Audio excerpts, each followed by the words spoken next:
বাবা শ্বাসমূল এত, এই যে শ্বাসমূল, এটাকে শ্বাসমূল বলা হয়। এটা খুব শক্ত।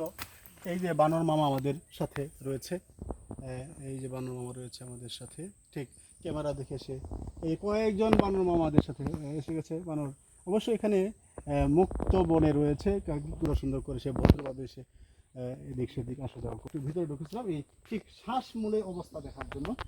আমাদের সাইদা আপা এখানে ঠিক শ্বাসমূলগুলো সুন্দরবনের একটা সৌন্দর্য, এবং এখানে সবাই হাঁটতে পারে না। এই শ্বাসমূলটা এরকম একটা অবস্থা যে এই এখানে কাটার মতো অনেকটা কাজ করে, বেড়ার মতো কাজ করে। এখানে সবাই যেন শান্তি মতো হাঁটতে না পারে বলতো, সেই কারণে এই বিষয়গুলো আছে। আমরা এখন গহীন জঙ্গলে রয়েছি।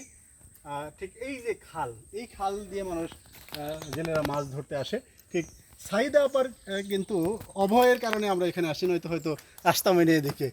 এই এই শ্বাসমূলগুলো কিন্তু জ্যান্ত দেখা যাচ্ছে, মরা মরা, কিন্তু আসলে জ্যান্ত। এটা ঠিক এই মূলগুলো দিয়ে গাছগুলো অক্সিজেন গ্রহণ করে থাকে।